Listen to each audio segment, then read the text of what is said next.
Ezali boye? Ezali boye? Bon, nakoluka tosolola na bino. Tosolola na bino nakosenga botika makelele. Botika makelele. Nani? Longola estradwana, donc ça envoie. Cher Olongora.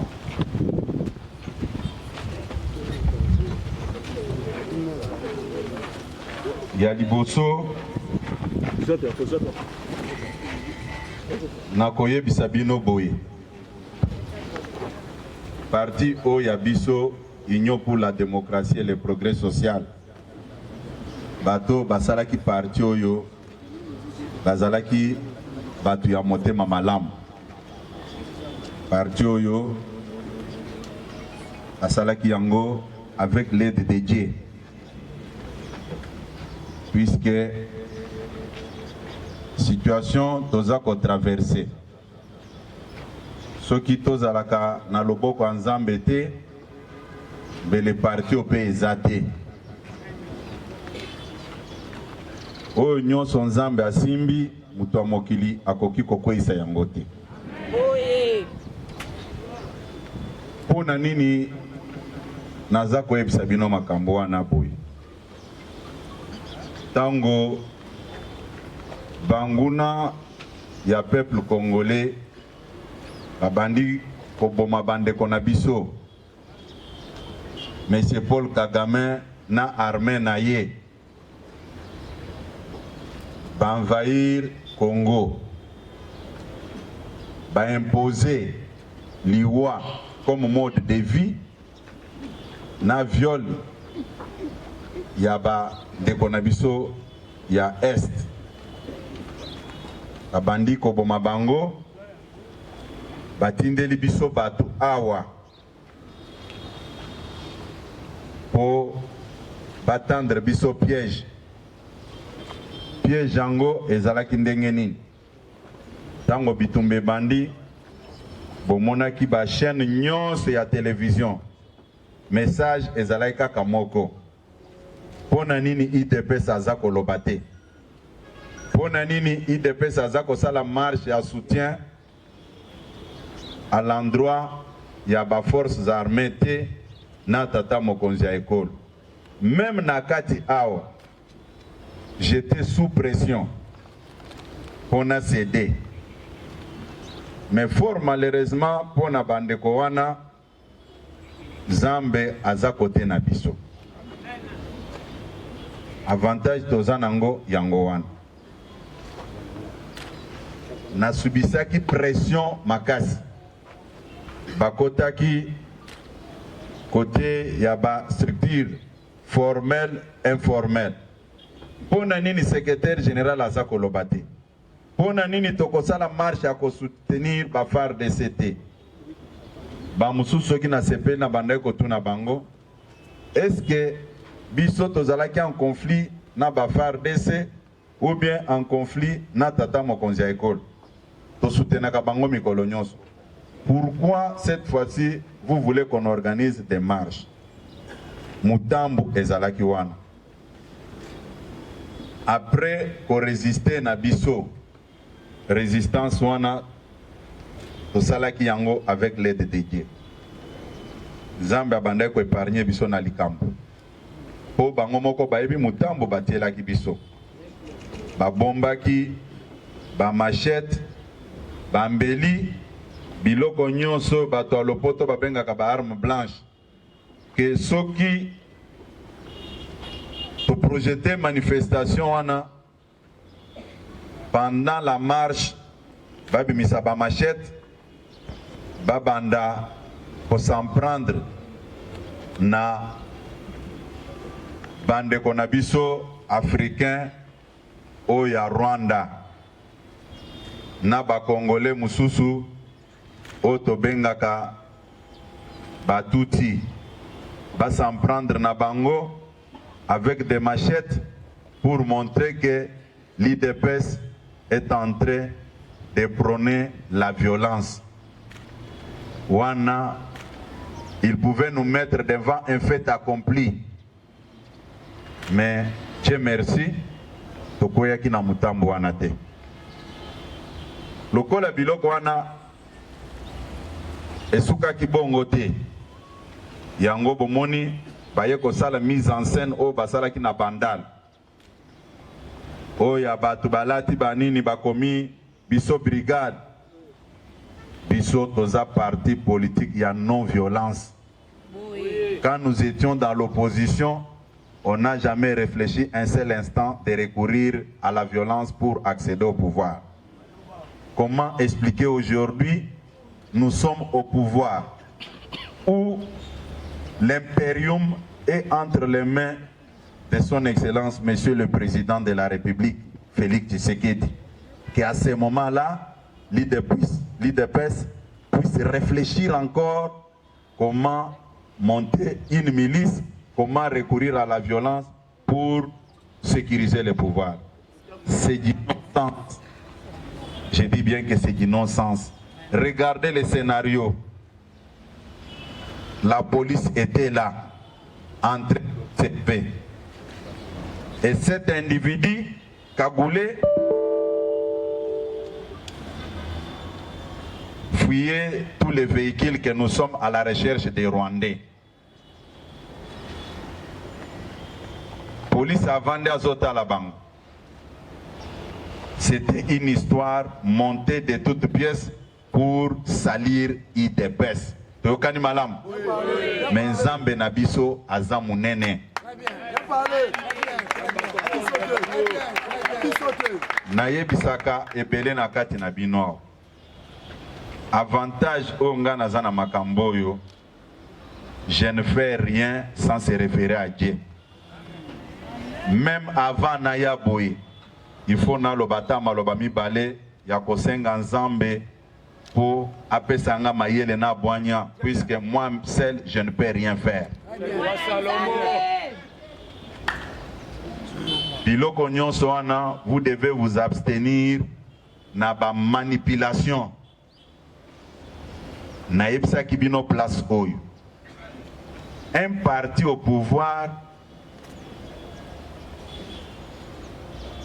azalakana lolenge ya kotambola. Vous ne pouvez jamais tout gagner dans la vie. Bozui pouvoir, mais beaucoup perdre pe makambo mususu. Makambo ngo ezanini. Lobi ezalaki likambo muke, to bimina balabala, to tumbi bapne, to faire entendre voix na biso. Mais na contexte au biso tozali, toza dépouillé na ba démarche wana. Mutu akoya ko yebso awa teke tokende ko manifester, tokende ko sala boy. Eza attitude ya parti au pouvoir te. Tozoyo kana malamu. Oui. Tosala ki makamu nyonso.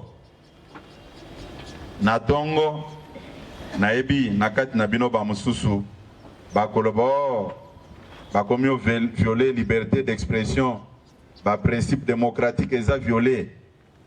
Non. Nous sommes un parti au pouvoir. Ba makamu nyonso tokosala na ebisaka bino ke ekozala toujours na répercussion sur les régimes en place. C'est de la même manière aussi. Notre cote dépend aussi du bilan des régimes en place. Toyokani? Oui. Oui. Lelo, Moussou Akoyebiso que secrétaire général aza bien de Mokonzi. À part yo, Moussou Azate. Non. Je dois aussi me référer auprès de la haute hiérarchie pour notre orientation.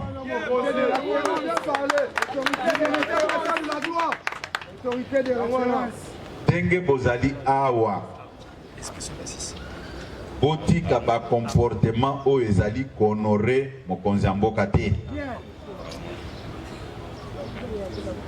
Batu baye ba côté awa bien. Avant babima, on dirait net basali infraction moko boy.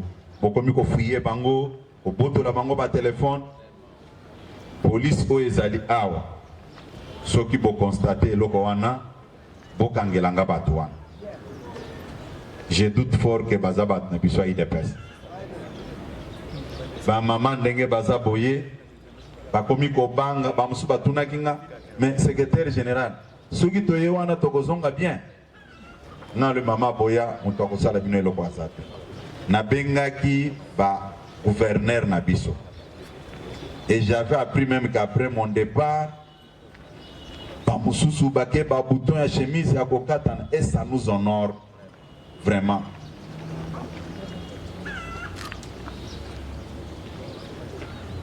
Avant, au lega na télévision, au loba,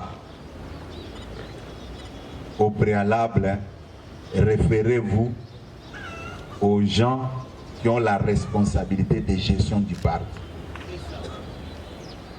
Au copère de l'eau comme mon côté, Bamususu, Basekakanga, Yé Makamunion Sokak, oh, je vais aller demander, Yé Mokoko décidé. Non, quand je l'ai fait, cela ne veut pas dire que Nayebi comment faire. Mais c'est pour éviter des problèmes. Toujours au malam. Très bien. Les lots Bamususu va commis qu'on vivre en clandestinité, puisque Bayebaki Nyonso. Bayebaki Nyonso. Mais je les connais.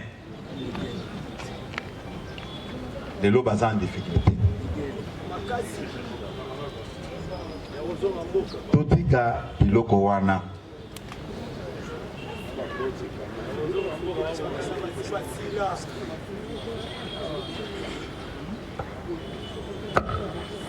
Sakola nyoso pasala matoi mwana bute pasala matoi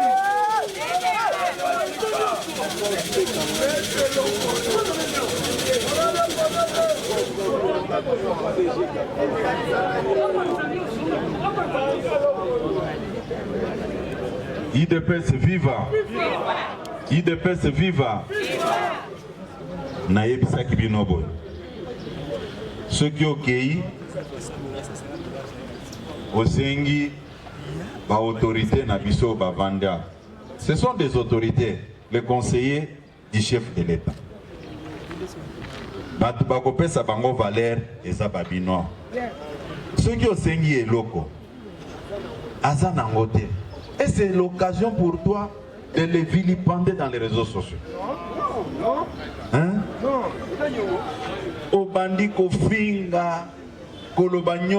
C'est-à-dire l'expression de la haine. Ce sont des autorités de la République telles que Bozo Monda Bangoana. Bozo Kangamanam. À l'époque, Bisoto Zabana Mike, ceux qui battaient le Soloke, conseiller à Mobutu avant Dakar. Mais c'est tout un problème. Nous, on a eu la chance de vivre dans le même quartier que responsable de l'époque. Mais quand on te dit que conseiller à Mobutu avant Dakar, mais yo lelo bazo l'action que conseiller y a Félix Tshisekedi à Longwakuna, y a Zanan.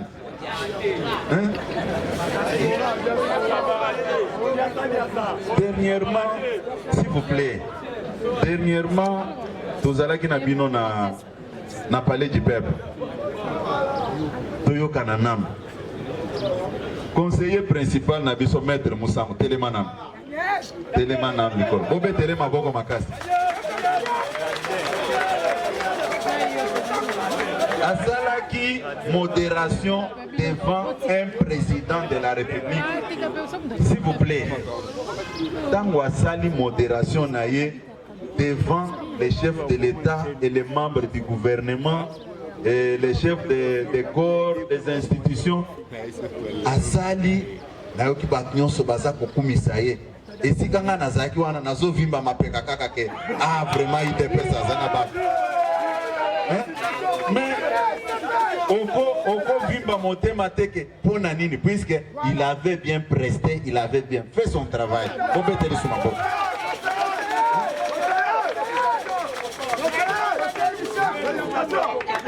IDPS et Bele Balobakani. IDPS c'est un coquille vide où il n'y a pas la crème intellectuelle.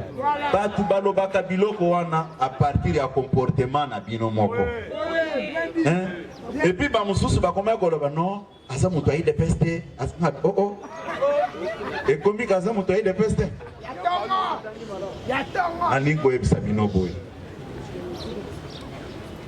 Ba comportement oya kosalaka ba audio, kosalaka ba nini odosé.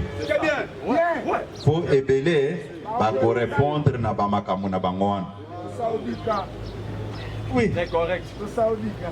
Exactement que ceux qui ont dit se défouler, les lots, ba ministre ya miyibi, ba conseiller ya miyibi, ba mandataire ya miyibi, kaka batoyi de peste. Est-ce que vous trouvez ça normal? Batu oyo ya Kabila oyo ba piller mboko pendant 18 ans, ba koma bassin.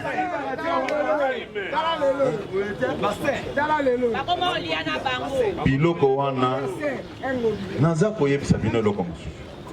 Eza na ba démarche mosusu oyo eza en cours. Nasina yebisa bino mbala na mbala.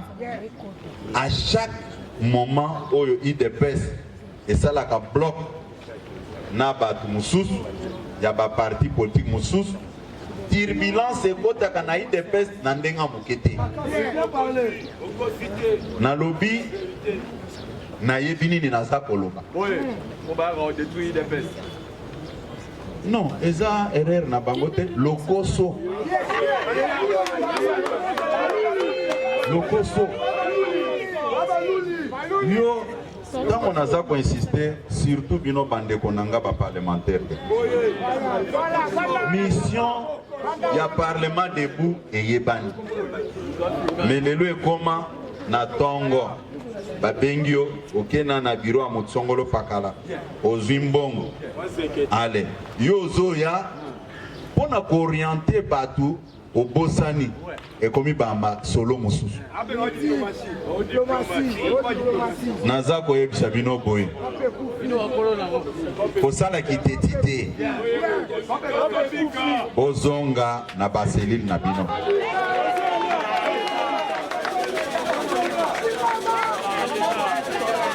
Soki o lobi ke na kotika te lobi na ke ko range décision et puis yaki pona personne n'est au-dessus de la loi. Personne n'est au-dessus de la loi.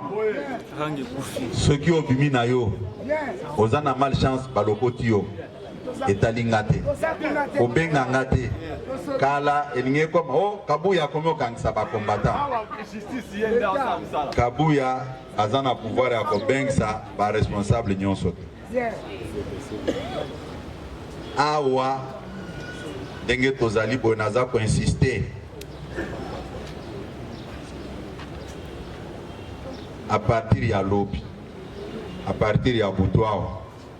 Mon ami venez, mon ami qui est habillé en Pentagone, beau vendre. Yo, oui, Yakao. Yakao.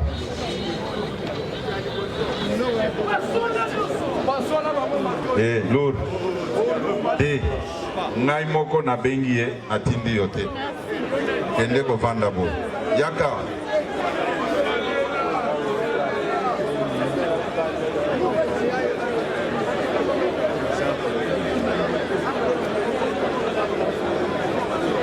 Mata yo kote wana ya matela kote mususu.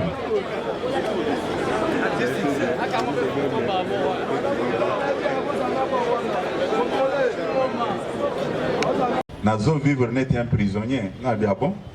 Alors mais ceux qui n'alina bimakaka, il faut pas déployer bateau. Pour nous assurer sécurité nanga. Ceux qui n'avandi pas qu'on permettre bateau ba place nazate.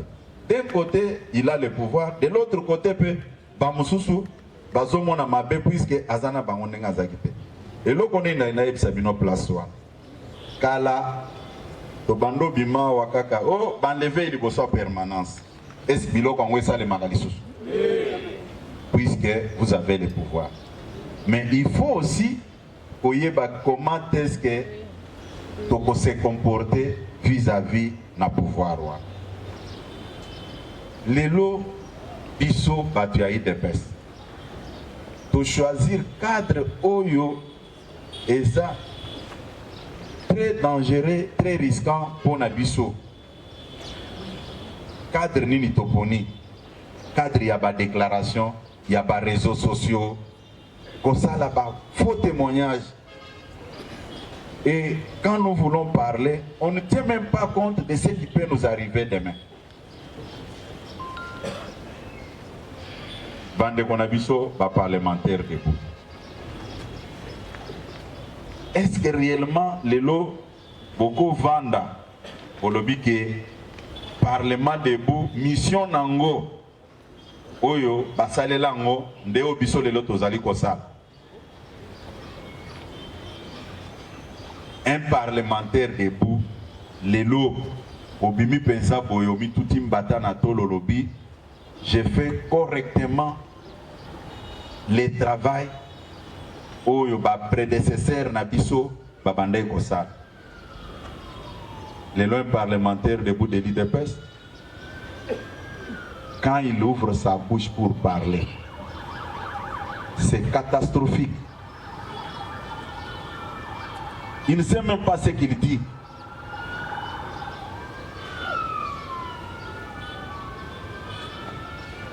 Ozo ça la déclaration.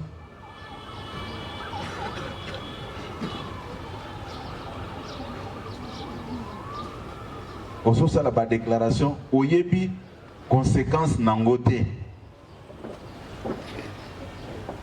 Obengi ba cameraman ba telemi. Obandi koloba makambo. Siko ceux qui bazouent ceux qui yaka o témoigner makambo wana.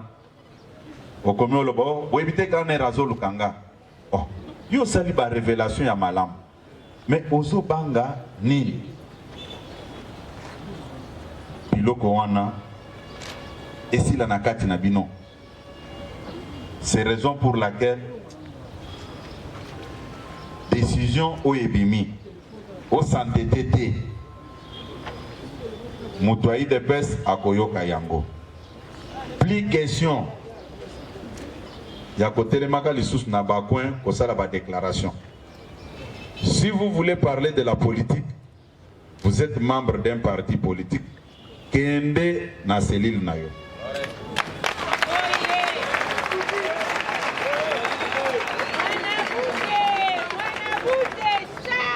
Naza koyebi sabino boye. Soki okanisi ke tango zotele manakwa balabala pour parler, c'est ça aider le régime, c'est ton problème. Ngayo nazolo baliboso abino nyonso ba image et eza kotika la nango. Soki olobi ke waneza biloko akabuya, c'est ton problème, ça ne me concerne pas. Lobby, va collaborateur Nango, na Epsaki Bango, a convoqué une réunion extraordinaire pour faire les points sur la situation politique et sécuritaire de notre pays. Mais à la dernière minute, j'avais reporté cette réunion-là. J'étais où? Point d'interrogation. Kolata, Bilamba, Pentagone. Ceux qui ont un poste à Kokende armé, toko orienté au malam, kolata ba béré, kolata ba teni Pentagone et ba soda, bazui instruction que ceux qui bakutani na yo bakanga yo. Na lingite que na vandi au secrétaire général banlevé combattant te, akolobate ke bakangi. Enlever combattant, une façon de dramatiser la chose.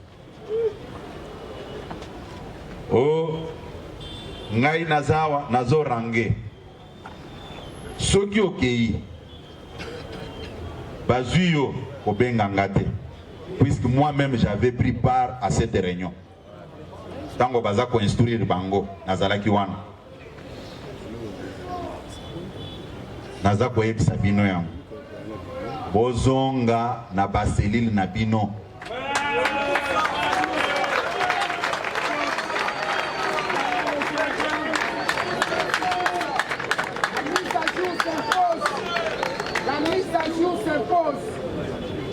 biloko wana eza pona intérêt na biso pona nini soki bamoni mutu asali video na ye bayebi ke azalaka na selile songolo pakala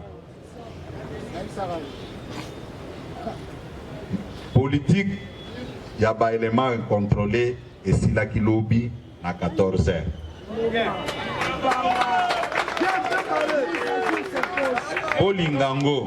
Bolingango te, moi j'ai passé que le message. À prendre ou à laisser. Si vous êtes des leaders de presse, vous allez suivre mon message. Si vous n'êtes pas des leaders de presse, vous êtes libre d'aller dans la rébellion. Et vous allez tirer toutes les conséquences possibles.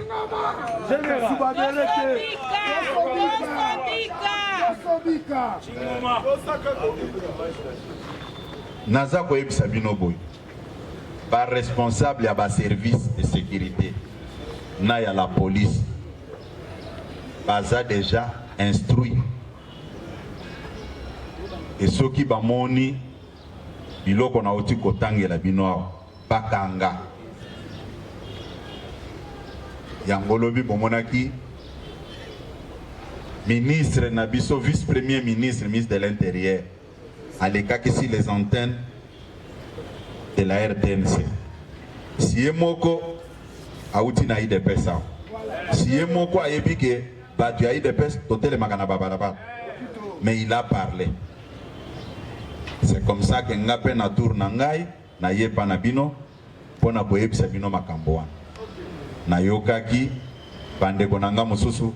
Basali ba vidéo, ba fingiye incompétent, ba le makambo ebele.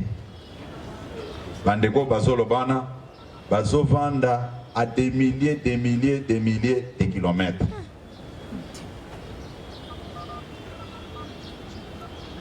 Makambo wana totika yango pouvoir ba sécuriser kango na ba réseaux sociaux te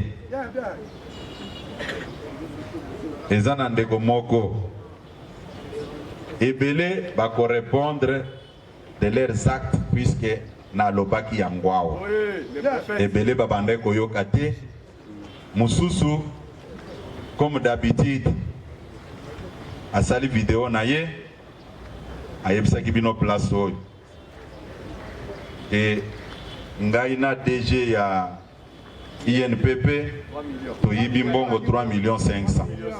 Mais poizo courage ya kokende ko témoigner ko pesa ba prévoana akomi kokima o boyibite ka ane razol kisanga. Mais en quoi vous avez aidé la République? Vous avez information à malamu ba yibi mbongo au lieu au pesa ba nenga lo ba ke nazana ba preuve non akomi kokima. Là ce n'est pas aider la République. Lobi lisusu abimi à lobi boy bato ba machette wana effectivement baza milice ya kabuya ndemu mais kende otika nano sikoyo po opesa ba preuve wana o aider ba service ba yeba milice wana ezali combien mais au lobby aucun bombana. Est-ce que vraiment c'est aider la République? Non, écoutez, makambo ya koloba mutu azo sala théâtre ezate. Na uti koyebi sabino awake. Nous sommes un parti au pouvoir. Ezana makambo biso tokoloba na obiso tokoloba te. Ezana makambo tokosala na obiso tokosala te. Déjà mokili mobimba bazo condamné likambo ezaka kawana te alobi mususu soki ba généraux basali makambo soki nini je me demande mais mutu ezo sala malamu ou bien il a un problème avec sa tête.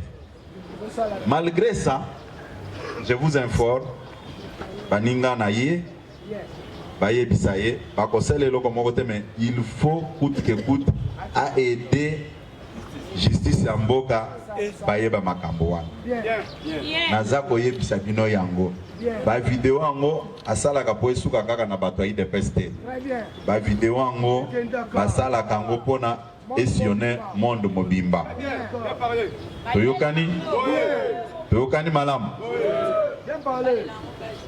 ndenge bozali awa ezala mama présidente ya Ligue des femmes nakanisi avant makambo eya nabengaka bino epa na ngai na moko ya bato balandi yo napesaka bino toli nayebisaka bino ke bokweya na bapiège te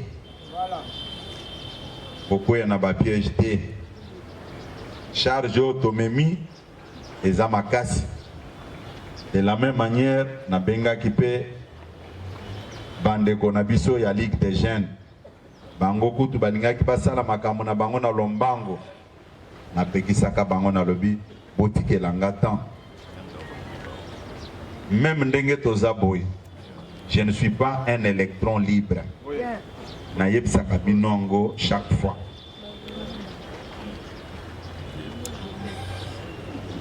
nayebi place pouvoir nange esukeli décision nini nakoki kozwa c'est bien beau bokoya secrétaire général Yonde se viva s'il vous plaît ndenge azaboy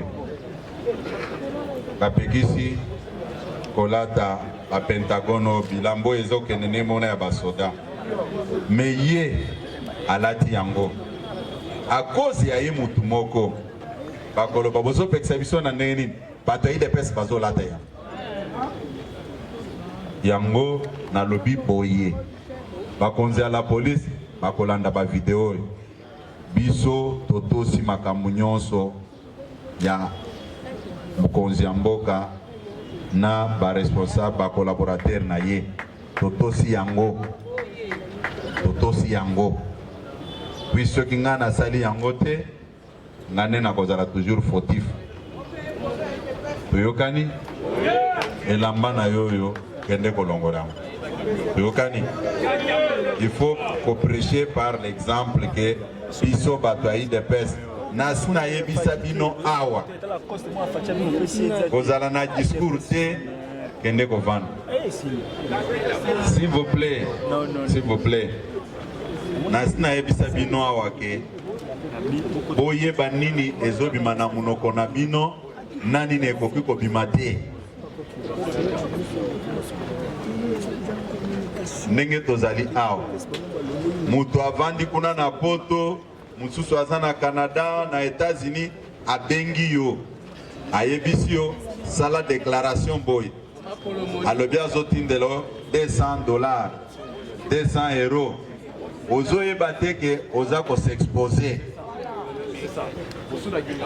après soki makambo ekwei ya komi kosala video azomenase bato mais vidéo yango asali yango ça va changer quoi ndenge nayokaki baza kotraite VPM na biso d'incompétent yoza nani opekisa bato balata ba Pentagone yoza mais ngai natali bo nazoseka nalobi est-ce que réellement ndeko oyo aza koede mokonzi ya mboka jamais boyebi le 23 juin. Le 23 juin, est la journée internationale des femmes veuves. Mais autant la coïncidence, dans le lobby que le 23 juin est la journée internationale des femmes veuves. Autant la coïncidence, ndenge salama nango. Tata mokonzi ya ekolo, le 23 juin, nde mukolo yo atika mboko na maboko ensemble. Or, Bible elobaka ke Nzambe azalaka Nzambe ya baveuve. Mais bota la coïncidence, mokonzi ya mboka aza consacré mboka na biso na date na bango sans que yepe ayeba keza date ya ba femme veuve. Pona wana le 23 juin oyo maman présidente à Ligue des femmes. Structure ya ba femme veuve eza ko faire partir la Ligue des femmes. Boko s'organiser, boko sala prière munene na date wana ya le 23 il faut soit permanence. Nous allons vous soutenir, nous allons vous accompagner. Boluka basali ensemble que le 23 oui bon bisokuna na parti toko sangana pona kotika ope na maboko ensemble alobi azana est d'accord que makambango esalem toyokani malamu azana est d'accord makambango esalem bon nakanisi auti kozonga po makelele wana comme il avait dit que vers 17h à kozonga nakanisi asa zongi na ye toyokisaka mokonzi na biso soni te Zambe atelemisaka bato mibale na moma moko te Zambe atelemisi Félix Tshisekedi na kati na biso to soutenir ye totika kosala makambo ya soni pona ba oyo bazalaki na koyeba te ba tourner page total à liboso soki mutu ayeli o nazana action moko boye tosala yebisa yeke makambo ya action totikaki yango tokomi na pouvoir na biso il faut to sécuriser yango to soutenir armée na biso to soutenir la police na biso to soutenir ANR na biso to soutenir DEMIAP to soutenir DGM puisque ba service nyonso wana mokonzi nango eza chef de l'État. Mais yo okobima bosali vidéo obando finga la police obando finga armée lelo na sepeli puisque na yo kike toza ko se préoccuper mingi pona FARDC na biso. Mais na place moko moko yo na yebisaka bino ke totika ba discours hostile contre nos forces armées et de la police.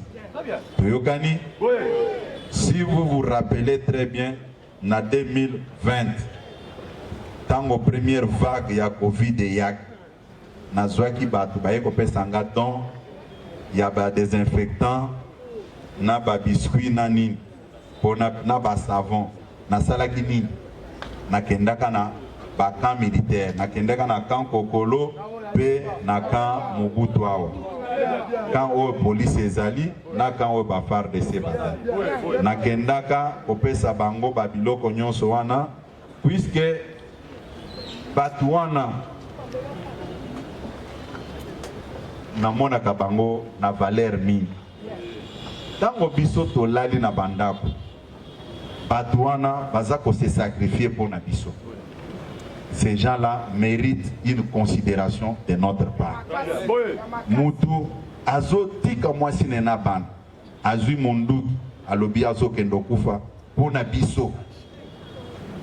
C'est profond. C'est très profond, ça doit nous interpeller. Yango na poko lelo to sololi na bino na yebisi bino ke toye banini tokoloba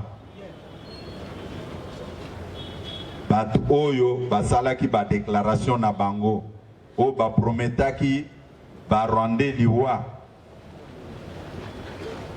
o ba prometaki bandeko mususu oyo ya ba ethnie mususu. Ils doivent répondre de leurs actes. L'IDPS n'est pas dans ces schémas-là. L'IDPS condamne toutes sortes de discriminations. Tout ça là qui déclaration politique nabiso, batu nyonso bayebi yango. Et tamboli na bambassade nyonso batangi yango. Ça ne sert à rien. Ndenge tozali awa. Yo bimi, okyo sala likambo na yo. Balobino Et ça pour engager l'IDPS. Et les gens doivent savoir ça une fois pour toutes. Tout le monde n'est pas habilité à engager le parti. Un parti politique a des structures et des organes. N'importe qui ne peut jamais parler au nom de l'IDPS. N'importe qui ne peut jamais engager l'IDPS. Les choses doivent être dites clairement de cette manière pour éviter la confusion. Est-ce que je me fais bien comprendre? Très bien, très bien, très bien, très bien. Alors, arrêtez-le. Nauti koye bisabino. Lelo na lingina mona modèle ya comportement na bino. Mutu nyonso akobima awa alobateke na perdre téléphone na ngai. Mutu nyonso akobima awa na yoka teke sac na ye surtout ba maman. Oh esala kanga mawa. Comment on peut inviter batu baye oyoka yo mais na kozonga na bango ça pose des problèmes. Ce n'est pas correct. Ba maman o babungisaki ba biloko na bandeko babungisaki ba biloko bolimbisa ngai. Bolimbisa ngai. Soki obungisaki eloko na yo olo bango pe na sincérité nyon. Que kanda nzambe ezala na mutu na yote. Puisque lenge tozali awa to banga kanzambe na makambo nyonso tozali kosala. Ba président cellulaire, ba président sectionnaire, ba fédéraux. Boyoki message na passé awa pona bandeko nyonso. Bo éviter côté le makana ba coin ya balabala. À partir d'aujourd'hui, o tika nanu makambo wana totalela mokonzi ya mboka na diplomatie oyo azali kosala. Nos adversaires utilisent seulement certains d'entre nous. Yango na lobi soki obimi olobi ke na ke osala parlement debout nanga place songolo pakala makambo wana etali biso te. Toyokani soki oki osala makambo no batio maboko makambo wana etali biso te. Zonga na selile na yo. Zonga na selile na yo. Toyokani malamu. Éviter kolata ba pentagone. Toyokani. Toyokani malamu.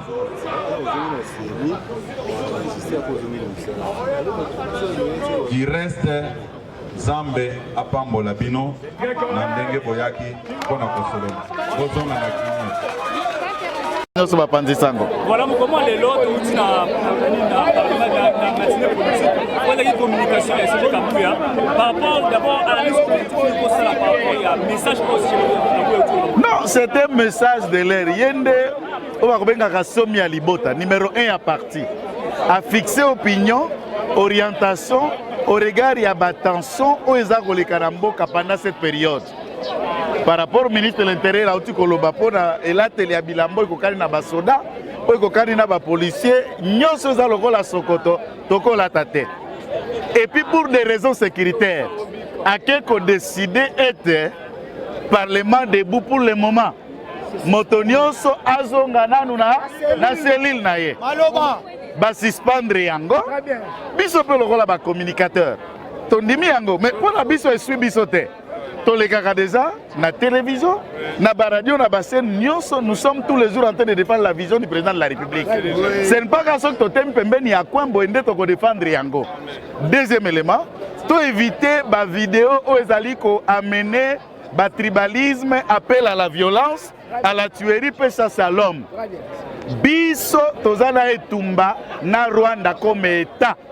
Na ba Rwandais o bakamati mandoki o bakoti na mboka na biso armée la kisa biso bango mibale. Nous n'avons pas la guerre, nous ne sommes pas en guerre na population civile. Ba Rwandais bakosala kabe politique te, bango pe bakofanda na Congo. Mais na ko profiter pe na micro na biso pour la kozongisa bosenge pa ye mokonzi ya parti. Yenda mataka kuna likolo komisa sango, akomisa pe sango ya biso base tolobi boye. Lelo na Rubavu ba Rwanda ba papolaki ndeko Alimasi Ntumba ba machette na état critique. bango pe bamesana basepela kotosa via bakongolo bali na Rwanda. Tant biso tokotalaka na baelilingi na baimage, nos compatriotes blessés, pourchassés, tués, et kotika biso na kimia te wana tokondimo ekoya sima.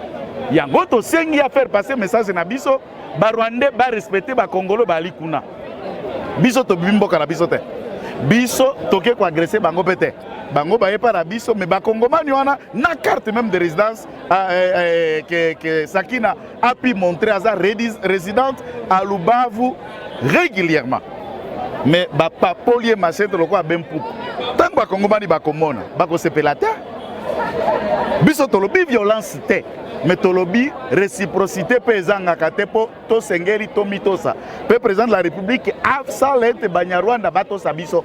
Ba respecter pas mbaté biso to kotika eloko mutindo ana eko kakoko bate. Maître Joël Kitenge, Parlement debout, ils allaient instituer pas il y a mon mboka Kondo Etienne Tshisekedi. O atika Parlement debout pour la communication de bouche à l'oreille. Les lobos ko ba suspendre yango. On vous a dit non et bomi pe ko ndeko na ngai. Na sina oki mutuna na yo. Naza contre mutu moko te ni o maloba mokonzi alobi te. Biso na Parlement debout to sai musala malamu, c'est vrai. Mais dérapage yé koleka. Biloba lobe yé koleka. Totali na Twitter ngai na yo landi tweet wana ya Barwandais qui accuse l'ambassadeur rwandais que yé mutu akofuta pe kolatisa bato basokoto lokola bayi IDPS pe apesi ba adresse ya bande kone Barwandais na ba adresse place bavandaka po balakisa na communauté internationale que baza agressé. Les tweets viennent, c'est un débat entre Rwando-Rwandais qui discutent. Mais yo moi IDPS, yo moi parlementaire de Otelema, au fond de secrétaire général na yo, olobaye moto akamati apesi batumba machette, atindi batumba sala eloko mutindo wana. Est-ce qu'on ali nyama, ou ali mototo ali na mael nesika? À ce moment-là, pensez-vous que Papa Etienne Tshisekedi tango atiaki parlement de nesika, makanisme ezalaki poto koma parlementaire de bololo ya mutindo wana? Wana te. Oye lobby secrétaire général de Motonyosa Sengele Atosa. Oye akosalela yango te ali tomboki. Pe ba conséquence ye moko kwa sime yango. Voilà concernant makambo le ba interpeller mon mboka Jules Kalubi, ba bing batangi le na aner semblerait selon sa femme qui va ko kanga lelo était que mon gaï de pes que direz-vous par rapport à ça? C'est un état de droit ngai yo zoko tunanga motuna. International ye ndeko bokila ali avandi abatunyoso ba kolanda bayebi. Nakenda makalati. Voilà. Soufachi, Nasali 3 mois. Non seulement parlementaire debout, Naza d'abord avocat de profession.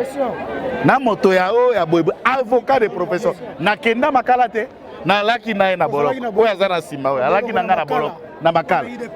Qui vous dit que soko ali na IDPS soko buki mibeko bako kanga yote? Non. Ça c'est Tokolande la dossier na isma mais état de droit s'appliquer. Très bien. Merci beaucoup maître. Merci. Merci beaucoup. Tena okata mbote ndeko arma mbote na balandi message ya CG Kabou utiko pesa ba bomi parlement debout et koufi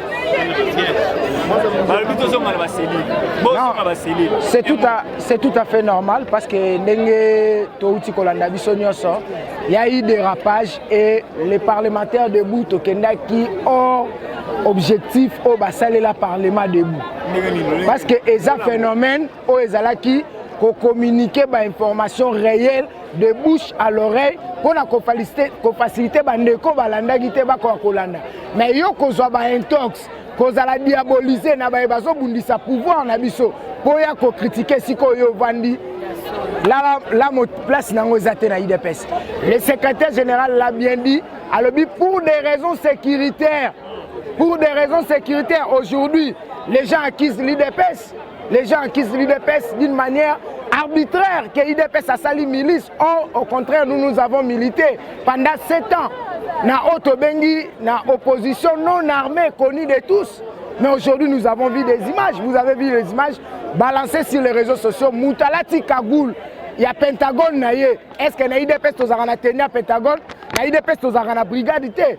Là, c'est salir l'image. Nous connaissons le joueur LRG, Toyebi Baetozo Bundana Bango, Yango Tolobi bien, pour des raisons, Yakoyeba ko prévenir parti au pouvoir, nous avons salué et nous avons accueilli avec joie et honnêteté la décision de la haute hiérarchie du parti, Yako suspendre Oezali séance, il y a phénomène Parlement debout dans le coin public, il y a plusieurs canaux de communiquer et le secrétaire général l'a bien dit, tout qu'on communiquer dans la base respective, telles que cellules, telles que fédération, telles que section. Nous avons des réunions de section, nous avons des réunions de cellules hebdomadaires chaque dimanche, nous avons des réunions il y a fédéraux. Et l'IDPS a aussi des médias acquis par lesquels tous les carapons ont communiqué. Et que voilà pourquoi les lobos tient micro pour la compte y a parti. C'est comme ça, nous ne pouvons pas parler de n'importe quoi. Aujourd'hui, nous allons remettre notre pouvoir en cause. Maintenant, ma prédécesseur, on a biso. Oyo, tout le monde qui bango, bazaki babomi, baroluka bakoma basantu. Oh, bango baza ba donneur de l'essai par la bisoté. Ils ont monté leur cabale de toutes pièces pour la collecte sango IDPS à cause de la dérapage. Moutou azako benga ma moutou ya IDPS. Okoki ko acquise tata na yote na likambo zo maîtriser te. Olobi bien, c'est le secrétaire général Nasali Milice wana. Maintenant ba bengi yo na baki de droit okoka ko dépendre. Pourquoi zokima? Pourquoi zobatama? Zonga yaka loba totala. C'est ça aussi l'état de droit. L'état de droit, c'est le respect des têtes. Et la liberté, ce n'est pas la libertinage. L'IDPS a prôné la démocratie et l'état de droit. Tous censés à respecter le texte de la République. Oezali, notre constitution Zakoboya. Donc, ça la tête à l'insécurité, voilà pourquoi nous saluons la décision de la haute hiérarchie où ils ont prononcé Naboutou et le père, secrétaire général Augustin Kabouya Chilumba Ozali, Molobeli a parti à l'objet bien.